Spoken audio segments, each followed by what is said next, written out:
Writers, agents, and publishers, for the first time since the Gutenberg Press, find themselves lost in a maze of mystery as technology alters the shape of the publishing industry.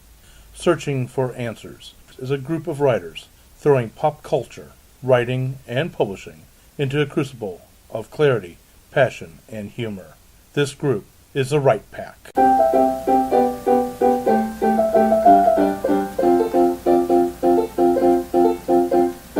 Welcome back to Right Pack Radio. This is your host, David Allen Lucas, author of, and president of St. Louis Writers Guild. And with me today is... co-host Kathleen Kayembe, writer of paranormal romance, published under the pen name Kaseka and Vita. Lee Savage, author of erotic romance, and under the pen name Carrie Lee Williams, also children's books. Meredith Tate, author of speculative YA and new adult, including Missing Pieces, and for the sake of this topic, I am also a MSW and licensed social worker in Massachusetts, which has no help for me out here in Missouri. So there's no reciprocity. No, absolutely not. It's horrific. You're not talking about anyone local. No. My name is Jennifer Stolzer, and I'm a children's book author and illustrator. Brad R. Cook, author of steampunk novels, and by the time you listen to this, Iron Zulu will be out and about, and get it and pick it up, because it's awesome. It will make a great Christmas gift. Yes. And speaking of other great Christmas gifts, there is a lady in here who also writes Murder mystery. Christmas. Traditional mystery, actually, called Jack the Ripper in St. Louis. I'm Fedora Amos, president of Greater St. Louis Sisters in Crime, and I soon have a new book out. It is called Mayhem at Buffalo Bills, out in February from 5 Star. Yeah, so not in time for Christmas, unfortunately. No, not in time. But it might make a good, without time, might make a great Valentine's gift. Murder's also good for Valentine's. Hey, Nothing says love like gore. Mystery readers mostly are largely female, so that should say something. I'm Melanie Claney, author of nonfiction, science fiction, and fantasy, and I really need to decide what I need to do for my next writing project. Or just, keep on the writing project I am at. I'd keep on. Yeah. You keep Keep yelling on at me about keeping on, changing. babe. You gotta keep on. Anyway, today we're going to talk about probably what I'm going to find as a very interesting topic, which is trauma. Not drama, trauma. How much is too much? We read books, we watch TV shows, we watch movies, and let's be honest, when you see some of the things or read some of the things, you're like, could somebody actually make it through that situation? Shouldn't they be crawling on their with their hands only after a building dropping on them or whatever? There's two aspects to trauma. I just described part of them, physical. You've got the medical side or the psychological, which Meredith is probably going to lead us right on through. I'll use an example of a mental side real fast to cover the other side.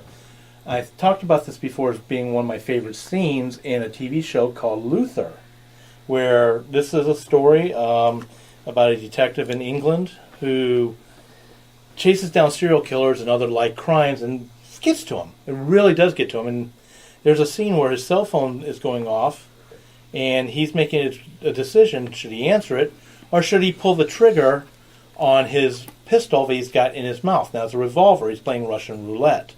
He's finally gotten to that point. He pulls the trigger and he answers the phone because clearly it was on an empty Chamber. Mm-hmm. Thank you. I don't know why. I was about to call it 14 other things. I don't know why. So there's the two aspects which we're going to go down the road, the physical and the mental. I'm going to start off with physical because I've got something to read to everybody. One of my resources when I'm working on books, especially dealing with either police information, police procedurals, or military or first aid, is a friend of mine up in Chicago. He is a Chicago SWAT. He is also a field medic, combat field medic. He's also seen tours overseas, and his name is Sergeant Brian Bardsley. And he wrote this for me because I asked him point blank, what are some of the things you have seen or read that you know is wrong? Or where do you see writers get it correct? And he wrote back It completely varies from writer to writer. Guys like Clancy did his research and totally got it right. Others, not so much. There are an incredible number of variables. Physical conditioning, mental toughness, where exactly the person got hit. For example, getting shot in the muscle of the thigh with an AK-47 would be extremely painful and deliberating. Getting hit in the femoral artery in the thigh will kill you in a couple of minutes. People who get shot directly in the heart don't die immediately. They can fight for up to 30 seconds depending upon variables. To be totally honest, your best bet is to talk with someone who knows about trauma when you are writing, which is exactly what you're doing now. Mm-hmm. And he goes on with some stuff from my other stories. You had a rather funny misspeaking. Yeah. When I misspeak. You meant to say debilitating. What'd I say? Deliberating. Deliberating. Oops. You concur really strongly in this situation. So, let's hear. I've been shot in the chest. How should I react? Yell, ow, or not? No. That's what the writer should be thinking. My character's been shot in the chest. How should I have them react? No, they've been shot in the muscle. Yeah. Actually, actually, that's funny. But you said that a few years ago. I wrote a sci-fi which won't see the light of day unless I really do a lot of rewriting. I was pantsing it, and I'm writing this scene, and there's been a little fight. And let me explain that is sci-fi. Aliens were based on raptors, so you got a fight going on, and it gets hand to hand. And suddenly, this guy, one of my characters' stomachs gets opened. And my first words out of my mouth was, "Holy S, I just did something here badly." And then I called a couple of paramedic friends of mine and going, "Did I just do what I think I just did?" "Yep, you eviscerated him. He's going to be dead." So stuff all that back in real quick and pretend like nothing happened. A couple of staples across the stomach. It'll be fine. Are those staples called the delete button? So, starting off with the physical side, I want to spend just a little time talking about that. Then we're going to jump over to mental. What are some of the things? How do you guys handle trauma in your stories, or what do you see if it goes wrong?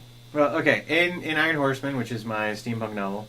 At the end of which is the first book, Alexander is in a big fight in armor and everything like that, and his armor gets kind of dented in and smashed in, and his leg is kind of pinned inside there, and he ends up getting kind of hurt and everything like that. So for the end of that book, he was limping and everything like that, and I kept up that sense of,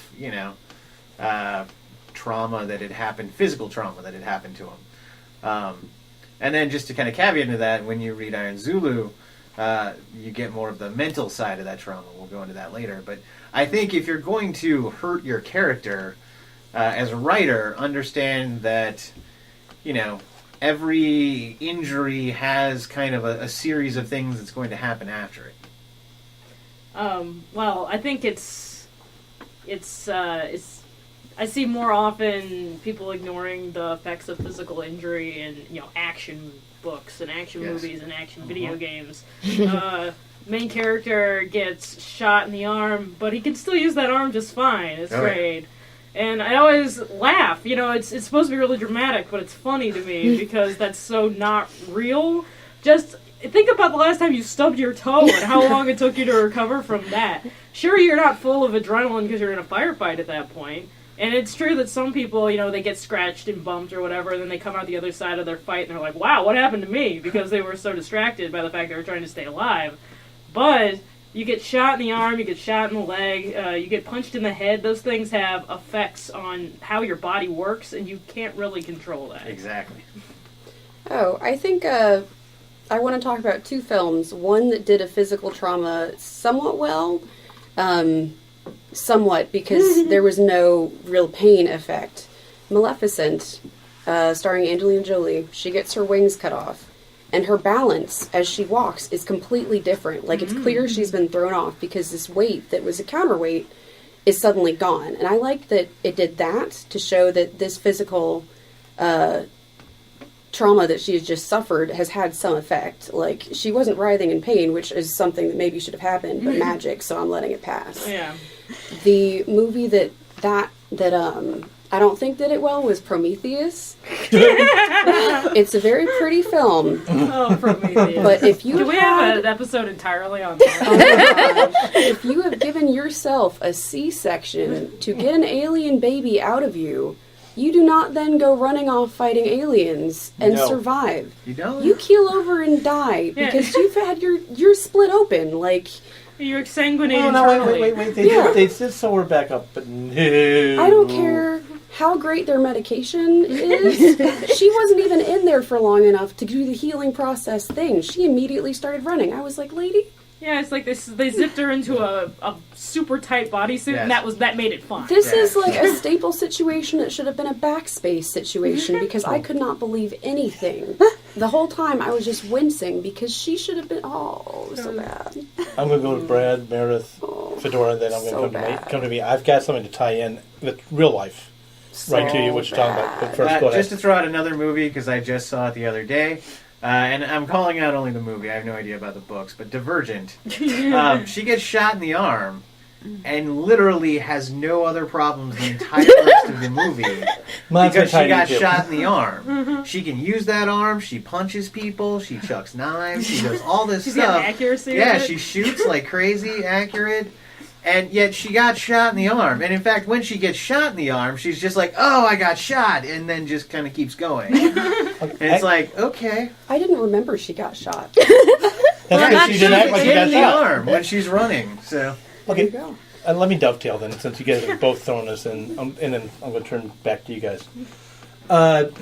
Too long ago, I basically injured myself, and I'm talking about, I was in my 20s, and basically hiked out on a very bad foot after a parachute jump that went wrong. There was no choice. I had to hike out. This eventually led to a bone spur that was chipping away at my cartilage inside my ankle. And I didn't know what was going on for 15 years, except for my foot would lock out of place from time to time. Turned out I had 2 bone spurs. Long story short, in 2008, I finally had surgery to my foot to take out that bone spur. 2 years ago, I could finally start to sprint across a street. Today, I am finally able to contemplate trying to start to learn to run to long distance again. Mm-hmm. Injury, that's just an element of truth about injuries. You? So I just wanted to say one of my pet peeves about physical trauma, and that is I've noticed it a lot in science fiction, sometimes in fantasy, is that a character gets injured, but they have some sort of ability or technology that they can magically regenerate, and all of a sudden they're healed, and it's like it never even happened. And that's fine if that's part of the story, but I feel like a physical trauma is, first of all, a great kind of obstacle for your character to have to work with, and also it's a great way for us to see kind of who that character is, how they respond to that physical trauma. But then just kind of taking it away, it's like, why even have the physical trauma as an author if you're just going to magically make it disappear? Can I see something that immediately relates to Yes. that? It's, okay, in Star Trek, Picard can survive being impaled through the chest and, pierces his heart, but Cardassians can't survive a little knife wound when there's medical care right there. They were all They of had their Dr. soul Bashir. on the outside. There's one like that in Game of Thrones, a big one. This is kind of a spoiler, but it's season 1, so Khal Drogo is this huge, muscular hero. Whole part of the story is that his hair is so long because in his culture, you only cut your hair off when you lose a fight. He's never lost a fight. This entire battle. Now, how does he end up dying? Because he gets this tiny little cut in his chest and he gets an infection and dies. After this humongous guy has been fighting this entire time, he beats everyone up. And that's kind of a joke of, like, the viewer is like, how? Like, it doesn't make a whole lot of sense. Like, it does, infection, but it's just kind of more comical than anything. He would know how to care for a wound. Yeah, after he'd been in it's like 5 million literally like a fights. paper cut looking thing on his chest. Like, I write traditional mysteries, and so there are people who get killed, but it's not going to be my heroine. And she is not going to be hurt very seriously either. And any characters that do, they go to the hospital, they get treatment, and understand that treatment is not just, oh, we'll take out the bullet, Yes. put on a Band-Aid, and you can go home. Because they have to watch them in the emergency room, then intensive care, and for days to see if something internal happened that they hadn't recognized at all. So there are lots and lots of depth kinds of things that one should think about. And unfortunately, I don't think they often do. Not to mention that you're writing from a period in the past that doesn't have the same advancements in medical technology that we have nowadays. So they have to be extra careful because they don't have as much medicine that you could send someone to outpatient. Or in all soap. honesty, Or the soap sometimes. time period Fedora's writing in there used to be a joke. The surgery went well. The patient died anyway. Yeah. Infection was a very Huge. big problem, Yep. yes. Well, I'm guilty because I write with vampires, so vampires can heal, and often they can Yeah. give their blood to others and heal others. But I still have them, they have to deal with the mental side of the trauma. I hope I do convey that. And the other characters, they never survive, so there's no going to the doctor or anything. Either they're healed or they're the ones being killed, so... Did you have something about physical? Yeah. All right, go ahead and go, and then I want to... Okay, cool. Actually, I was going to throw out is in Iron Horseman, which I'm also writing the Victorian era, and I've been accused of this by people who read Iron Horseman, that my characters have the magical ability to go through massive amounts of craziness and not actually get injured. And there's a reason I do that, because if they did get injured, then suddenly I'd have to add in a couple of months of time period where, and I was careful at the end not to actually break Alexander's leg, because that'd probably mean he'd need a cane for the rest of his life or something like that. So the reality is that you can, play a little bit back and forth, but just know that when you're throwing trauma at a character, especially physical trauma, we're getting mental in a second, but physical trauma does have lasting effects. And we were all talking about throwing out stuff, but, if you get hit in the arm, there's a really good chance that arm's not going to move the same way ever again. If you get hit in the leg, there's a really good chance you're going to need a cane. There'll be scars that linger, all that kind of fun stuff. Going with physical, and then I'm going to go over to mental. I'm going to turn this over to Kathleen in just a second with that. I mentioned back when we were talking about aliens, I mentioned I was reading a book by B.V. Lawson. And in there, this is the Undying Mercenaries. It's a military sci-fi. But what happens is these characters will die. The heroes will die. But they get spit back out by an alien machine in a brand new body. And they remember their moments of death. So physically, they don't have any problems.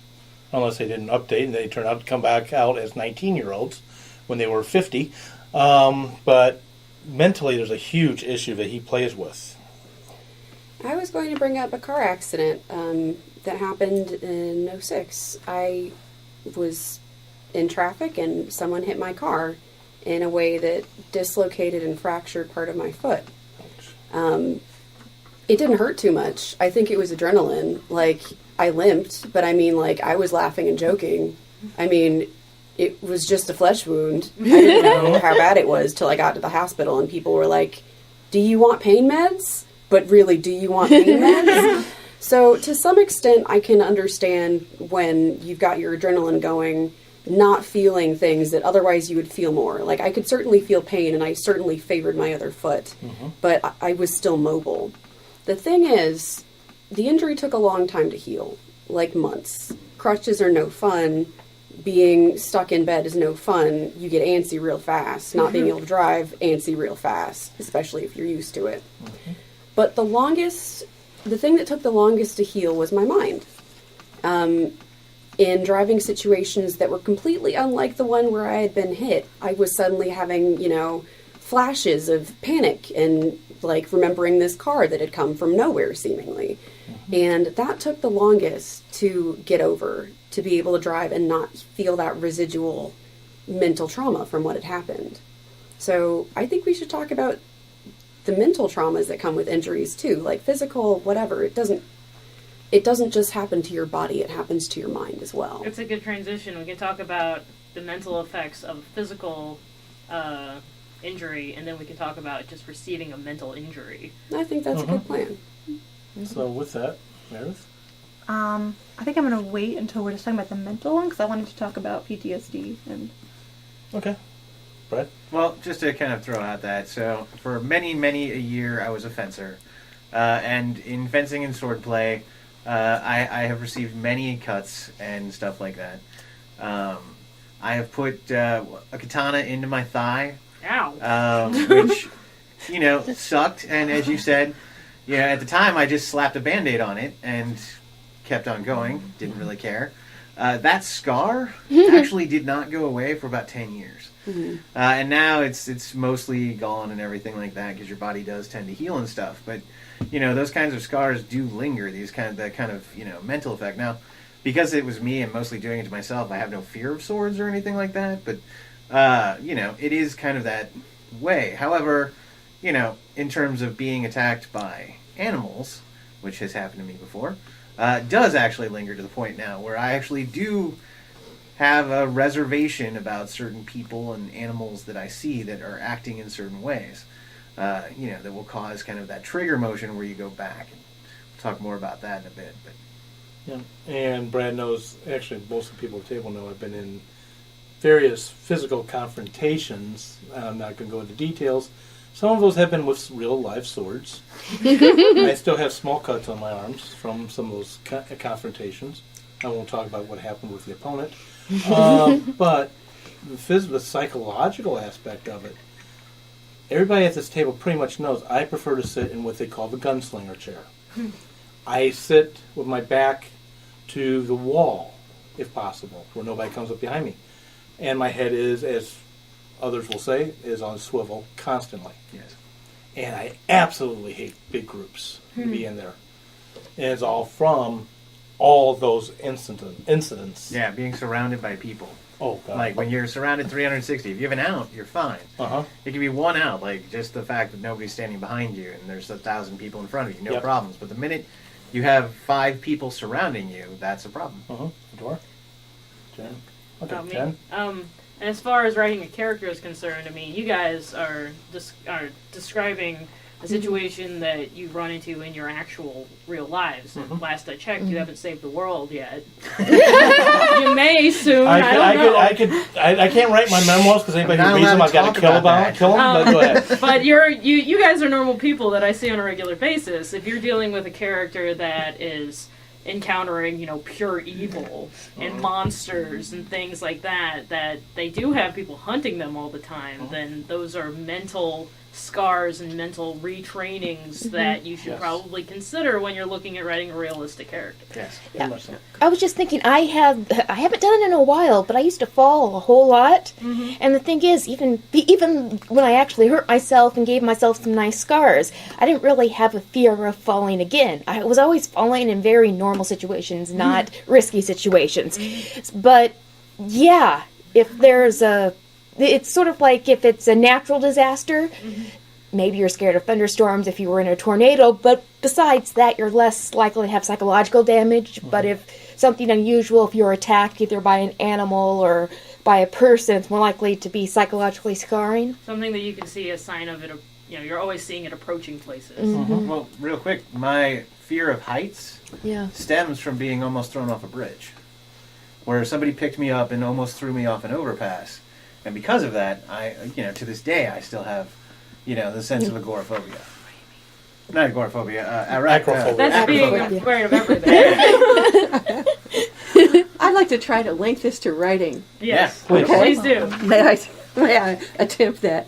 I understand why writers want to write about these traumatic kinds of incidents, because it ups the intensity and the suspense and all of the action in a story.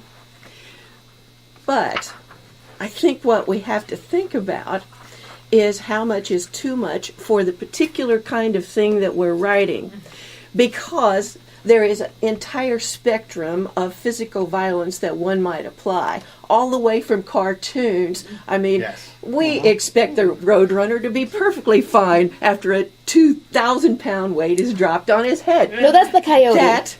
The coyote, of course. The Roadrunner always gets away. You're right. So that's cartoon kind of violence, and we have an entire scale down. Next step might be what I used to call science fiction, but now I call space fantasy, because I was corrected on that in Killer Nashville by a science fiction writer. So this Star Wars is space fantasy. Yeah. True. And Luke Skywalker gets his arm cut off, and they provide him another one, stuff him in a tank of water for 10 minutes, and he's just fine again. So we, and then we go all the way down to very realistic kinds of violence. And I think that the writer has to understand the particular audience that he or she is writing for. And will they stomach this cartoonish excessive violence, or do they demand that it be something that is possible in real life and plausible? So it's how far the reader, or you think the reader, is able to go in terms of suspending disbelief. Can I add an example to that? Okay. An example is immediately thought of this because of a film that I've seen not too long ago, Sucker Punch. It's a yes. high-action film Love Sucker about Punch. kick-ass ladies, but it's not intended to be an actual drama. I mean, there's drama in it, but you're in it for the crazy fight scenes. And one reason that is because you see the crazy fight scene and your protagonist doesn't suffer a lot from being thrown into a wall or punched through the floor or dragged along, behind a car or a train or whatever. Your protagonist doesn't receive any sort of negative from that effect. It's just show and flash. And therefore it carries no weight to it. And it may be, of course, that impressionable people believe that's the truth. That's the way things really are. Professional But wrestling? really, she's just dancing. Yeah, she's just dancing. Yeah. Some crazy You dance. got to tie in? Yeah, I think Fedora's comment about your audience and what you're writing for is really important. Because what I was thinking when you mentioned, like, the Roadrunner and the Coyote versus, more gritty, real, true-to-life violence is, in fairy tales, people who are turned into animal creatures are suddenly turned back into princes or princesses, and they immediately want to get married to this person they've just met. There is no residual trauma from having been cursed and, being 50 years out of date or anything. And you don't expect that. If that happened in a fairy tale, you'd be like, what was the fairy tale writer or transcriber smoking? But, it's part of the genre expectations. So keeping in mind your audience and genre expectations are especially important. In a movie, that's an action movie, I don't expect to see these characters again in, the next book still having, twinges in their arm from where they got shot, I expect completely ridiculous fight scenes that nobody would be still fighting through, and that's what I came for. So, yeah, know your audience. Yeah, with me being paranormal and with my vampire chick, she's a hired assassin, so she builds herself up as really strong, and she does a lot of killing. But however, she was kidnapped as a child. And later on, when she sees these kidnappers, she faints. So you have this really strong, kick butt, never needs any help, and all of a sudden she faints. And then she has to have the help from the guy. So that's where the mental aspect comes in. Even though she's super powerful, she can heal herself and everything, she still, when she came face to face with her kidnappers, reacted. Well, part of what we're talking, part of this whole show is, anytime you sit down and you create a character, one of the first things you should do is, after you realize kind of who they are in a general sense, is to start thinking about, what are the mental traumas this person has faced? What mental traumas are you going to put? As Fedora was saying, the reason why we writers kind of gravitate towards this is it makes an exciting book. I mean, if you had a book where absolutely nothing bad happens to your character, it's not going to be a very thrilling book. It's not going to have any grit to it. It's not going to be something that you want to kind of continue reading. So, yeah, figure out exactly, what mental issues they have, what mental, problems they have, what mental conditions do they have, what kind of traumas are you going to throw at them in the book, and then understand that you can't just make every chapter a new trauma to your character, because then you're going to be adding in too much trauma. And Unless we you're all James have Bond. a breaking point. Well, James Bond handles it differently. Yeah, he And drinks James Bond's a lot. genre expectations are different. Yeah. Yeah. This is true too, Well- and that is true. The genre is definitely going to play a part in how much trauma you can force into your character. I mean, a romance novel might only have that one moment of trauma that splits the characters up, and then they get back together at the end of the book or something along those lines. But whereas a James Bond novel is going to be trauma, drink, drama. And it's going to go that way. And so by knowing this and kind of using it and kind of, figuring it out, this is what writers do to kind of create that sense of the roller coaster effect where you have, the ups and downs of every character. And that goes back to what I was reading from what Brian was talking about, is it all depends, in this case, on the mental toughness, the mental preparity of the character. James Bond, you talked about briefly, and I'm going to turn this over here, is that you had him drinking. Well, that was a response to part of his trauma. You had him using women and not getting close to women was part of his trauma. He had 2 women who he did get close to and either got betrayed or killed. Yes. So, yeah, that all goes into it. Then, Can I say something Yes. about James Bond? go for it. James Bond is really, really stupid because he gets himself into all of these ridiculous situations where he ought to get hurt or killed every single time, but never does. I think this is a different kind of suspension of disbelief that we have entirely from the actual trauma. Of course he's not traumatized. He leads this charmed life. I was blaming that on the booze, but yeah. However, Popoff, who is a spy that is James Bond is partially based off of, and even Ian Fleming to a point, who also used himself a little bit. Yeah. They went through some trauma. I mean, Popoff gets called in. The Germans know he's a double agent, and they're ready to confront him and everything. And all he did was smile, talk, and be really charming. And he was actually able to convince them he was not a double agent. They let him go. And then what does he do? He runs off to America, goes to Aspen for a while, and just kind of parties it up for a while because he needed to take a break. So, it does kind of happen. I've had EMDR before, which is, I don't remember the acronym, what the name of it is. But yes, it's a type of therapy where your brain is basically, when you experience trauma, this is how it was explained to me, and I'm probably butchering it, so Meredith, please step in. I was told that trauma is anything that happens to you that your brain can't process properly when it happens. So things are going to be traumatic to a kid that aren't going to be traumatic to an adult because our brains are better able to process certain things. But when you experience something that is traumatic, your brain can't file it properly. So it just kind of sticks it somewhere. And, you trip over it every so often. Something happens that kind of reminds you of that situation somehow, and you trip over this new thing that you can't file properly, and all the stuff in the stack below it that your brain couldn't file in the first place. So one of the things EMDR does is it basically keeps your processing part of your brain on instead of having it shut down and go to lizard brain, which happens with trauma. So it keeps that on so you can file everything appropriately and stop tripping over them every time. But I think it's something that you should know about your characters. Brad mentioned what goes on in their characters' pasts.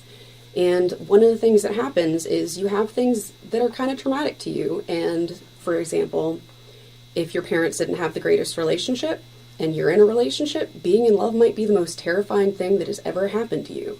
Whereas if your parents had a loving relationship, being in love is just, normal. It's awesome. But things that happen in your past trip up what happens in your future, what happens in your present, what happens in your story. So it's important to know those past little traumas, even if they're not huge, like my character was not shot in the chest and, in the hospital for 3 years. But even if it's a low-level sort of trauma, like nothing was ever happy at home, you have to know these things because they will affect how your character reacts in given situations. And I think I'm going to point out again also that we're talking about how to build a strong character, but every character is built for the story they're in. Like Fedora said, for the audience that they're for. If you're, but the goal, that in account, the goal of all of this that we're talking about is to keep our audience in our story with us. It's the title of our show today is how much is too much. When it starts to get ridiculous and you think, okay, this is over the top. In a James Bond movie, you have a lot more leeway toward over the top than if you were watching Gone Girl. Very true. So it's I just wanted to reiterate, we're talking about really good stuff, but you also have to consider the goal of the discussion is to not lose your reader. So I actually, in terms of losing your reader, there's one thing that does lose me in terms of trauma, and I see it a lot in romance, and that is a character mentions something that happened in their past, usually it's a parent dying, or the parent was an alcoholic, or their ex was killed, or something traumatic, and it's only kind of mentioned, and it's there solely as a plot device. And aside from that character mentioning it, we never really see how that big trauma affected the character's life in any other aspects. Now, any trauma that's going to be that big is going to affect the character's life. Everything a character does following a major loss in their life is going to be completely changed. And I want to talk about 3 different types of diagnoses that you might give your character or might know about them. From the DSM-4. From the DSM-4 Which TR, which is not, I have it. Yep, right here. It's not the most recent one, but I don't think they made any What changes. do all to of those letters stand for? DSM is the Diagnostic Statistical Manual. It's how people diagnose mental illness. Professionals, yeah? Professionals, yes. Oh, and just by the way, when you go through, and especially in your introductory abnormal psych class, you go through and you start diagnosing everyone around you, and it's just, it's like a hypochondriac only with And mental it's- illness. which is kind Next of the semester. Yeah. The first one I wanted to talk about, which is called adjustment disorder, and that is kind of the, you look at it and you say, oh wow, I have that, because everybody has that, because adjustment disorder is literally like the time it takes you to adjust to a life change. Maybe you lose your job, maybe you move to a new town. It's just a reasonable period of adjustment. Then there's acute stress disorder, which is like post-traumatic stress disorder, or PTSD light. It's basically PTSD that is contained within a 4-week period. But then we have But PTSD. there's a time limit? Yep. To trauma? DSM is full of time limits, I'm and there's sorry, that's They hard become for me to something else. understand. They a become lot of something the else in the DSM family. Oh, okay. is After the 4 time weeks, it frame. becomes something different. Yes. I see, okay. After 4 weeks, it becomes PTSD if it meets these criteria. And I really wanted to focus on this because I see PTSD thrown around so much, just in general, but also in books. And so I'm going to skim over it. It's a little bit long, but the person experienced, witnessed, or was confronted with an event that involved actual or threatened death or serious injury or a threat to the physical integrity of self or others, and the person's response involved intense fear, helplessness, or horror. And in children, this may be expressed by disorganized or agitated behavior. And there's a bunch of other criteria, but I wanted to skip down to persistent symptoms of increased arousal, such as difficulty falling or staying asleep, irritability or outbursts of anger, difficulty concentrating, hypervigilance, or an exaggerated startle response. And there's a lot of other things in here, such as effort to avoid the thoughts and feelings, efforts to avoid activities or places, inability to recall an important aspect of the trauma. But those are kind of the main ones that I consider, my brain kind of links to being PTSD. And I think a book that really does this well, and it just wouldn't be an episode of Right Pack Radio if I didn't bring up Harry Potter, is Harry Potter 5, Harry Potter and the Order of the Phoenix. It's right after, spoiler, he ended up in this graveyard, totally he didn't see it coming. He watched his friend murdered in front of him. Voldemort tortured him, and he ended up getting back kind of in the nick of time, and then nobody believes him. He is furious. He's pissed off. He's angry. He's moody. He's having nightmares all the time. He's thinking about watching his friend die all the time. He's snapping at other people. And to me, he was so unpleasant in that book, but it was so real to me because I was like, well, that's a realistic response to that. Now, I'm so sick of reading books where stuff like that happens and then we don't see that. We don't see that response. That's when a book kind of loses me, is when I don't feel like they're handling it in a realistic way. Yeah, when trauma happens and it goes right over it. Before we jump any further into the mental health aspect of this, I'm going to ask Meredith real fast. If I'm a writer who does not have any background in the medical field, where are some places that would be really good to go, either physical books or online, to look up mental Well, trauma? Well, I think she's holding the first one. Well, she definitely is. the DSM. I'm not. You can get I'm pretending I'm not medical. You can get the DSM in the library. The American Psychiatric Association is a great one. And now NAMI, the National Association for Mental Illness. I think that's what it stands for, but it's NAMI. They also list a whole lot of other references. Yeah, they're a and- great resource online. They've got an FAQ section, lots of information. But I strongly recommend checking out a copy of the DSM. It's actually pretty user friendly. And if you flip to the back of the DSM, there are these great little trees that actually help you diagnose a character, and it lists all of the different like what it would be called if your character exhibits a certain behavior, if you want to use the right terms in your book. But that's what I would recommend. See, I prefer giving them the symptoms and never naming the disorder. I mean, I think that in terms of when I've worked with clients, I was actually surprised at how many clients wanted a name to their disorder, and I think that... Well, I just meant as a writer. As a writer, yeah. I mean, like, for me, obviously, in the field, like, I love it when I read a book, and I'm like, oh, wow, they just mentioned this mental illness, but, I mean, I get not wanting to see that, but... Well, as a guy who writes in the Victorian age, some of this did exist then, but not much. So the reality is, but getting to my point is that in the first book, my character saves the world. Goes through a really horrific battle in the end of the book, where bad stuff happens, trauma happens. As I mentioned, he injures his leg and all this other kind of stuff. So in the beginning of the second book, I make a point of bringing some of that up, because I really wanted to bring up the fact that, yes, he saved the world and that's a wonderful thing, but there's a cost to that. And I think so long as we're true to the actual experiences that people are going to have, the kind of natural progressions that people will face as they go through, then you're being true to your character, you're being true to the book, you're being true to the world. And it's just the kind of thing, and it does pop up several other times, and it's something I intend to do with book 3, because he's now had even more trauma through book 2. You know, with that caveat as we were talking about, for somebody who still saves the world. Mm-hmm. And one thing I wanted to clarify is that, like, even though the DSM has its own specific terms and symptoms and everything, one of my biggest peeves in general with our culture, but also in books, is kind of anybody who thinks there's one specific way for a character or a person to show trauma, or to respond to trauma.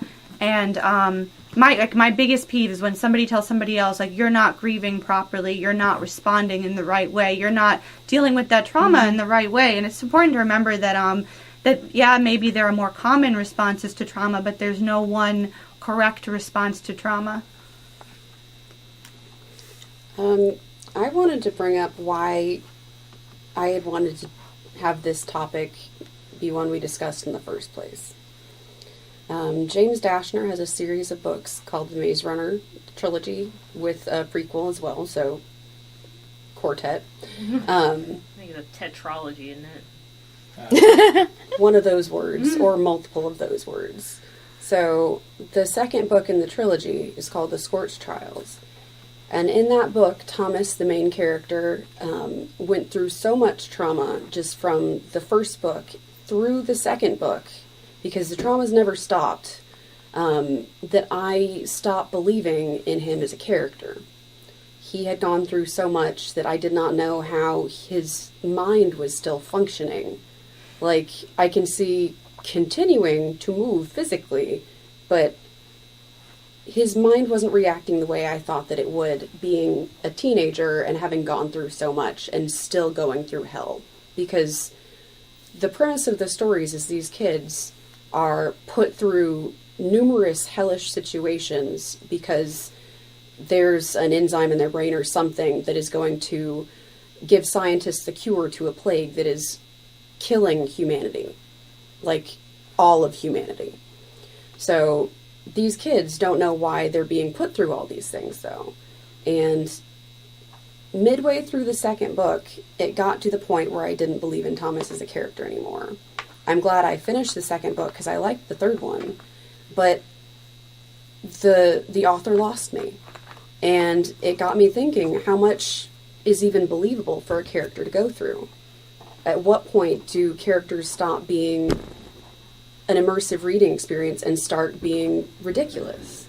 So that's why I wanted to talk about this today. How do you as a writer judge that, especially when you're so close to your story? I know for me, one thing is I can sometimes put myself in the situation, and I think, like, reasonably, how would I act? I'm an anxious person. I'd probably sit down and cry a lot of times. I might freak out a little bit and just start pacing. I might get really anxious. I might curl up into a ball, and usually that's kind of what I use. And then I kind of take, like, how is my character different from me? Okay, maybe my character has a different history than me and this and that. But I kind of do try to personalize it a little bit and think about how I would react in a situation. And going off of that, I connect so much more to a character when they're in a situation like that and they cry or they ask for help or they just get so frustrated they say they can't do it anymore, because that to me seems so much more realistic. I think that's an important thing to remember to do as a writer.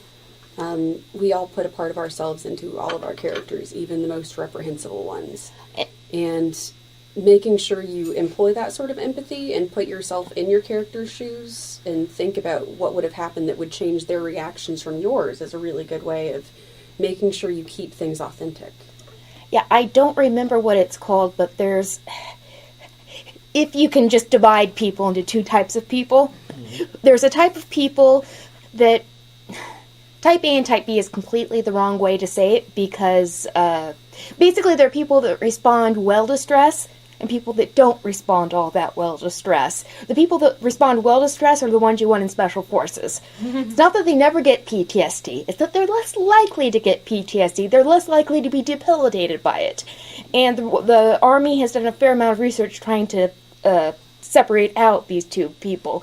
But It's the Hicks and Hudson from Aliens. To be fair, Hudson was great in a pinch. He just had a hard time dealing with the anticipation. yeah, but the point is Game over, man! Sorry. there's more than one way to deal with trauma, and some people would, for instance, never ask for help because that's not in their character. And that is a problem which the military is facing. But Yeah. with what you're talking about, it's not so much that people who go to Special Forces, or the fact that the military is looking for people who, when faced with stress, the type of stress they're talking about, you got fight or flight. Mm-hmm. And they want the people whose minds won't shut down and will continue to operate in the extreme conditions. I just wanted to bring up the movie American Sniper. I just saw this movie and I thought this was a really interesting portrayal of trauma, because the character he's in, I think he's in Afghanistan or Iraq. He's in one of those countries, and he's a sniper for the U.S. Army, and he is the best one that there is. And while he's there, he's totally focused on his work, and he is the best one. He gets praised, and he thinks it's his duty and all of this. When he gets home, he is a totally changed guy, and his wife sees it. Everyone around him sees it. His children see it. That he has these little responses to things. Like there was a gross scene in the movie that I won't go into, but he hears he's at this car workshop, automotive place, and he hears like the drill, like this drill, and I don't know car terms, but there's a drill going on, and you can see him. He's trying to have a conversation, and he hears this sound, and you can see on his face what it's doing to him because of this memory that he has, and it's just. I just thought he did a really good job, and it's a good movie. That's even toned down from his real life. I mean, it's really, really toned down. I bet. Okay. Are you still talking about American Sniper? No. Gonna change. Well, I am talking about PTSD, right? Oh, well, you can go ahead. It's cool. No, well, I was just going to throw out real quick. I mean, PTSD is a big thing, and service dogs do that. I was actually going to plug, what is it? Check Your Six? Uh-huh. I think it is, yeah, which is... on Your Six. On Your Six? Is that right? Check Your Six? It's one of those. But yeah. But yeah, the point is that there are organizations now. Got Your Six. Got Your Six. Thank you. That's it. That is it. Yeah. Where these organizations are out there, and they're there because this is such an issue, because PTSD is such an war is a problem. I mean, every war has had this. They've called it shell shock. They've called it all kinds of weird things. We now call it PTSD. Mm-hmm. It's had many terms throughout the years, and it's a real condition. It's a very viable thing, and support dogs and therapies and all this kind of stuff can help. And you don't have, I'm just going to tie in and do one of you two. You don't have to go to war to have this effect occur to you for PTSD. First responders, a lot, get it. And there's other people. Go ahead. I wanted to, since we're all talking about things that bother us, there's something that bothers me in a genre that is particularly close to my heart, which is children's fare. Specifically in like cartoons and movies. I'm going to do movies because movies tend to be able to be a little bit more serious. There are some cartoons out there that are very good at telling a serious story. But for little kids, movies tend to have a general fear of letting kids get too sad or too scared. And I think it was an example. It was from like last year. I think it was called Epic. Oh, yeah. It was one of those not major house CG animated movies. But a lot of, it was an adventure, but every time something got close to being sad or scary, one of the dumb snail characters said something stupid and completely ruined it. And that is, people covering their butts and not wanting kids to, make the kid cry in the theater and have the mom write them a bad email. But what they're actually doing is not showing kids how to cope with stimulus. That's why it's important to me to talk about how to portray trauma and talking about how you deal or what is a normal reaction to things, because we're all learning about other people while we're reading. And kids especially, who are trying to build their sense of the world as they grow up, when they're told you're not allowed to have a sad feeling when your friend falls off a cliff or whatever. I don't remember what happened in that movie. It's like, if you experience loss, give people a chance to be sad about it. Don't be sad for the rest of the film. It's a little kid movie, but give them a moment to be sad and consider who would be affected by what had just happened. Yeah. If the house falls down, let the person who owned the house suddenly realize they've lost everything that they owned. Yep, Bambi's mother does die. Yes, she does. And he spends all winter mourning her. Mm-hmm. So there you go. Go ahead, Meredith. And I've got a observation. I had 3 short points to make. One of them is thinking about with your character masculinity and how that will affect your character's response to trauma if they are male. That a lot of, depending on the culture and the story, that a lot of men are kind of conditioned by society not to show a response, not to cry, not to ask for help, and how that this is going to impact them differently than a character, male or female, who has been raised in a different way to ask for help, to cry. And I think that that's really important to know, that a lot of male clients I've seen with PTSD as opposed to female clients talk about it very differently, and that's interesting to note. One other thing, one kind of strategy that I had with my writing, in terms of, David mentioned fight or flight, is the way we were taught it in school is that there's 4 different actual responses: fight, flight, freeze, and submit. And a lot of times what I'm doing with my characters is, if they're in a situation, I list all of my characters in the situation and write which of those 4 they are going to do. Are they going to fight, flight, freeze, or submit? And that actually has helped me a lot in trauma scene or fight scenes when there's a lot of characters present. I'm going to tell you something. This brings me to a pet peeve of mine. And it's worse in Mickey Spillane's Mike Hammer than in any of the others. But it also happens with Harper and Philip Marlowe and any number of them. These guys go out, they get all beat up, and then 10 minutes later they're ready for sex. If it's James Bond, it's only 2 minutes later. Oh, that's true. He was thinking about it while he was doing all the fighting. Exactly. All the shooting was rousing him. Yeah. Okay, on the serious side, something too, and this is, if I ever have to deal with children in a story, I don't write children's stories. Not on purpose. Not on purpose, anyway. But something I've noticed in real life is, if a child has encountered a very traumatic situation, they tend, if they come out on the other side, healthy anyway, they tend to be older than a lot of their peers. They've grown up very fast. They've grown up very fast. Thank you. That's what I want. But Okay, this is going off of that with children. It's just a huge peeve of mine as a therapist. For the love of God, if you have a child who is a trauma victim and you show them going to a therapist office, do not have the therapist hand them a doll and say, "Show me where he touched it." No therapist ever does this. I'm so sick of seeing it in police procedural shows. I've read it in books. I don't know a single therapist who's ever done this, nor would I ever recommend a therapist to do that. They would not do that. Please don't. That's called try leading it. the witness. Yes. And creating a false memory. Yes. That's ruined people's lives. Yeah. It's also show, don't tell. That's why the writer does it. Yeah. I'm sorry, wait, false memory. Explain real quick, please. 'Cause Oh. it's important. Okay, actually, can you hold that? Because I wanted to talk about kids. Kids grieve differently than adults. And I've seen this. And I've experienced this. Kids, and even adolescents, they tend to go from one to another. They can be really crying, really upset, then it seems like they're fine and happy for a while, then they're really upset again. A lot of kids are very much more on the roller coaster. And it's important to know that, especially if you're dealing with kids. Do you have something more about kids? Kids, and you mentioned grief in general, which made me want to say, talking about the stages of grief, like denial, anger, bargaining, depression, and acceptance, that you were saying how it's up and down. A lot of times, those symptoms, those people, the way they respond to grief, they do those 5 stages, but they are up and down, and they go back and forth. There's not one straight line, and I've seen that a lot of times, people who see the stages of grief and have them go right in a line, but in really, it's a lot of up and down and back and forth. They haven't conquered bargaining, so Yes. they don't. So they're done with that one. They have their badge for bargaining. They're done with that part of grieving. Actually, not a I was straight going to line. throw in, there's a great meme online. I've seen it in various writing circles and stuff like that. That is an upside down parabolic, kind of that dip that shows the stages of grief, because you experience it, you go down through it, and then you come up out of it. So. Interesting.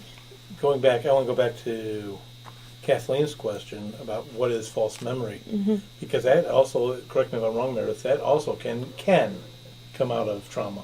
Yep.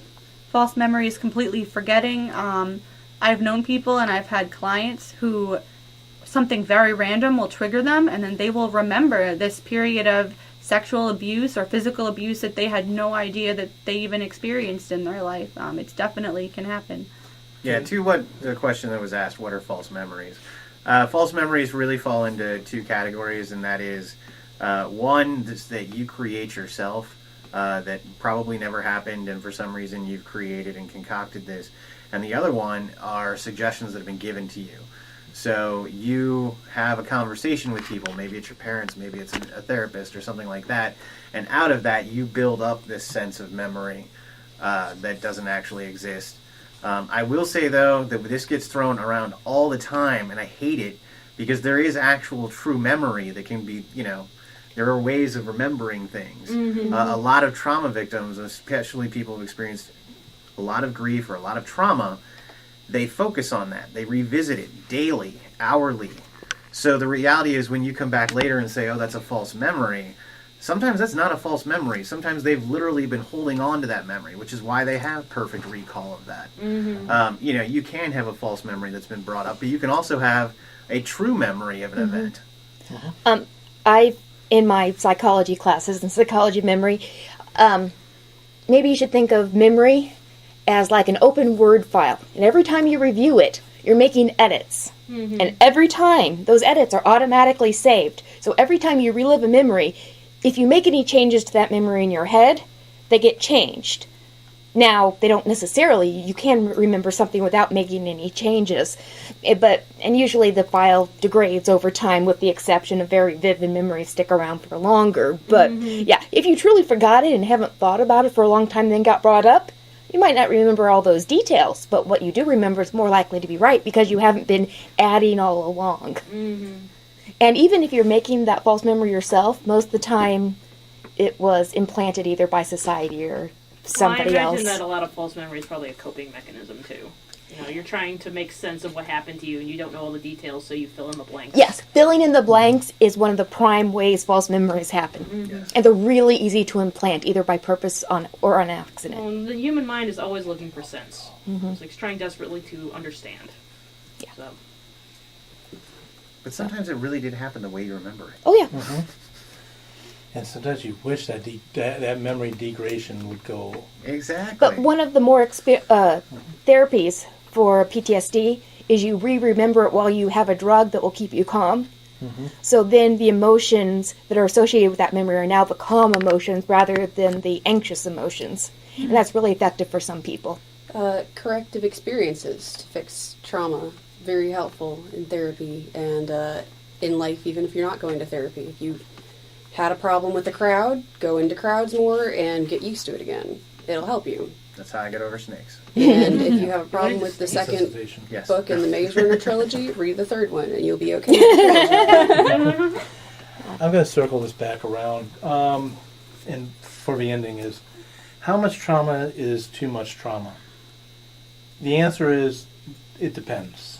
And I'm going to go, as we started off when I read from an email from Sergeant Bardsley to what Meredith has talked about, what Fedora has talked about. In our cases, it depends on the character, it depends on the genre, it depends on the mental reaction. Ultimately, and my only suggestion is do your research on your characters when you make them. Do your research into the conditions they get, and sometimes, if you can, get people who are in the area to read your story if you're like, hey, is this accurate or not, without it's the Humpty Dumpty effect. Yeah. If you can break your character, that is a fully thing you can do as Yes. a writer. However, you have to understand moving forward that character will never be the same as they were before you broke them. and if they are, you're doing something wrong. Exactly. Get Yeah. a beta reader, somebody that is in your target audience, and see what they say. Will they suspend disbelief to the point that you need them to make your story work? Exactly. And maybe your genre is spy novels and that James Bond level of violence and no appreciable effect or just the occasional drink is enough. Yeah. And on that note, have a great week writing. We will catch you next week with another interesting topic in the writing industry. The new theme songs for Right Pack Radio were written and performed by Meredith Tate. All copyrights remain with her. Right Pack Radio would like to thank STL Books for allowing us to record in their office. STL Books is a online bookstore specializing in new and used high-quality literature, children's books, and books written by or about St. Louis.